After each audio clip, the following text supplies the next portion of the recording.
ছেড়ে দেবো। হালকা আঁচে ভাজতে হবে, আস্তে একটু কমিয়ে নেবো।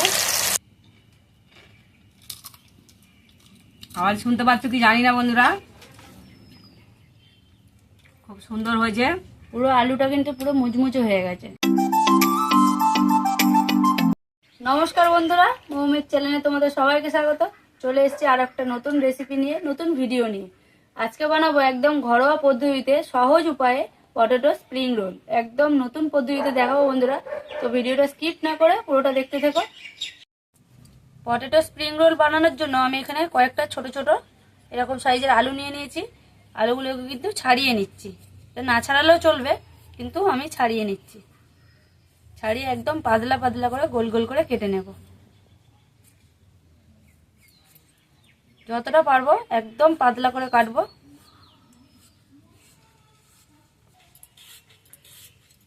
এইভাবে বন্ধুরা একদম পাতলা পাতলা করে, দেখতে পাচ্ছ কতটা পাতলা, এইভাবে সব আলুগুলোকে কিন্তু কেটে নেব। কেটে জলে দিয়ে দেবো।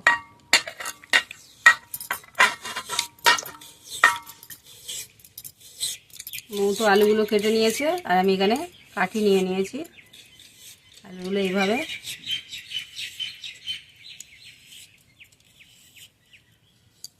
একটা একটা করে এইভাবে ভালোভাবে সাজিয়ে নেব। এপার ওপার তো মামু আমাকে বলে দিয়েছে।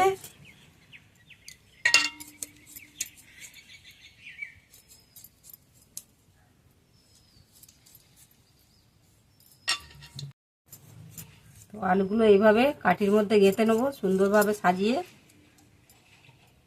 তো কেটে দিচ্ছে।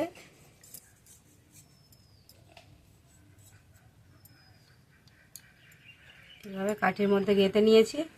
আর জলগুলো কিছুক্ষণ ঝরে যাবে, শুকনো শুকনো হবে আলুটা, এইভাবে রেখে দিতে হবে কিছুক্ষণ।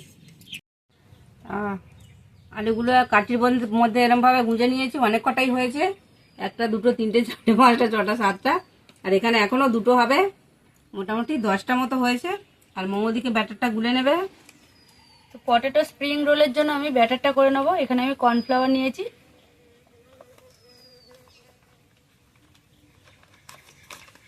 এর মধ্যে দিয়ে দেবো নুন,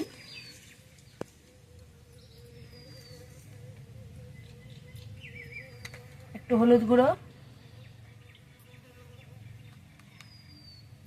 একটু লঙ্কার গুঁড়ো,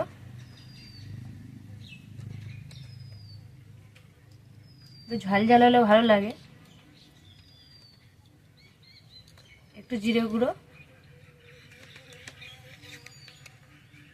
দিয়ে আমি ভালো করে এইভাবে একসঙ্গে সব উপকরণগুলো মিশিয়ে নেব।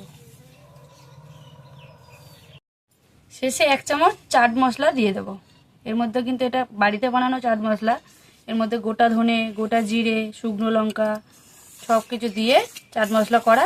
এবার আমি জল দিয়ে অল্প অল্প করে ব্যাটারটাকে সুন্দর করে গুলে নেব।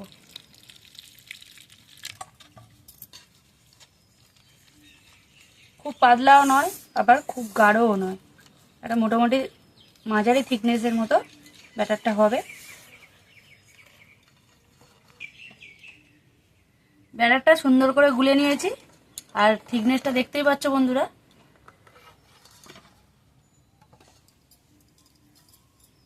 আর আলুগুলো আমি একটা কাপড় ছেঁড়া নিয়ে নিয়েছি, ভালোভাবে শুকনো শুকনো করে মুছে নিচ্ছি। জল থাকলে হবে না, এইভাবে শুকনো করে মুছে নিয়েছি। এবার আমি উনুনটা ধরিয়ে নেব। এবারে আমি একটা করে আলুর এই রোলগুলো নেব, স্প্রিং রোলগুলো নিয়ে এইভাবে ব্যাটারে চুবাবো, চুবিয়ে তুলে দেব। সুন্দর করে চুবাতে হবে যাতে সব আলুর গায়ে ব্যাটারটা লাগে।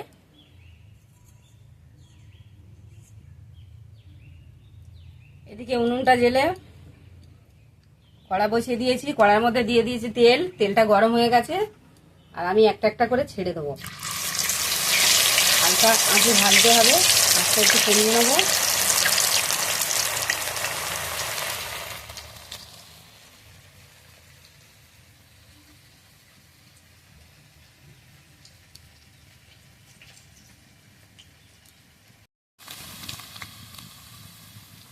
ওদিকে তো ভাজা চলছে, একটা ছেড়ে দিয়েছি, আর উপর থেকে আমি চাট মশলা এইভাবে ছড়িয়ে নেব। মতো ভালোভাবে ব্যাটারটা লাগিয়ে দিচ্ছে আর আমি মশলা ছড়িয়ে দিচ্ছি, ভেজে নিচ্ছি।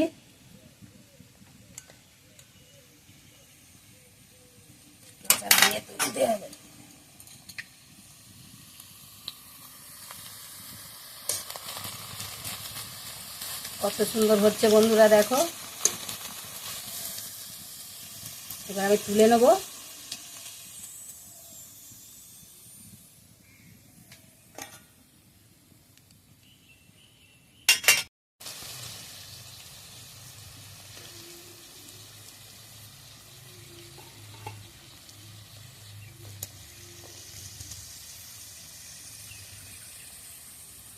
অনেকগুলোই ভাজা হয়ে গেছে। ঝটপট হয়ে যায়, এগুলো বেশিক্ষণ টাইম লাগে না। তো ভাজা আমাদের পুরো কমপ্লিট। সবগুলো সব তুলে নিচ্ছি। ভাজা পুরো শেষ, সব কটা ভেজে তুলে নিয়েছি। আর কত সুন্দর হয়েছে দেখো বন্ধুরা। তো বন্ধুরা, পটেটো স্প্রিং রোল আমাদের রেডি হয়ে গেছে। আর দেখতে কতটা সুন্দর হয়েছে দেখো, আর একদম মুচমুচে হয়েছে। একটা খুলে আমি দেখাচ্ছি, থেকে ছাড়া যাচ্ছে না। এই দেখো বন্ধুরা, আওয়াজ শুনলেই বুঝতে পারবে কতটা মুচমুচে হয়েছে। তো বন্ধুরা, দেখলেই কতটা সহজ পদ্ধতিতে আমরা পটেটো স্প্রিং রোলটা বানিয়েছি। আর কেমন হয়েছে অবশ্যই কমেন্টে জানাবে। আর আজকে কিন্তু ঠাকুমাকে আমি খাওয়াবো, রোজ চলে যায়, খায় না। আর আজকে কিন্তু আমি দেবো। দাও, একটা ছোট দেখে দাও। এটা বড় দেখে দেবো, বড়টাই তো খুঁজছি মশলা দেওয়া উপর থেকে। সত্যি বন্ধুরা খুব সুন্দর হয়েছে, একদম কড়া। আর আমি একটা নিয়ে বসে যাবো বন্ধুরা।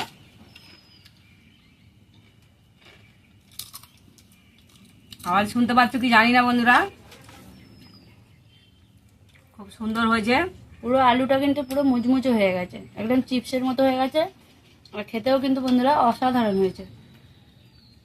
তো ভিডিওটা কেমন লাগলো অবশ্যই কমেন্টে জানাবে। ভালো লাগলে অবশ্যই লাইক কমেন্ট শেয়ার করবে। আমাদের পাশে থাকবে বন্ধুরা। আর যারা নতুন বন্ধু আছো তারা অবশ্যই চ্যানেলটিকে সাবস্ক্রাইব করে। তো আজকের মতো ভিডিও আমরা এখানেই শেষ করলাম। নমস্কার। নমস্কার।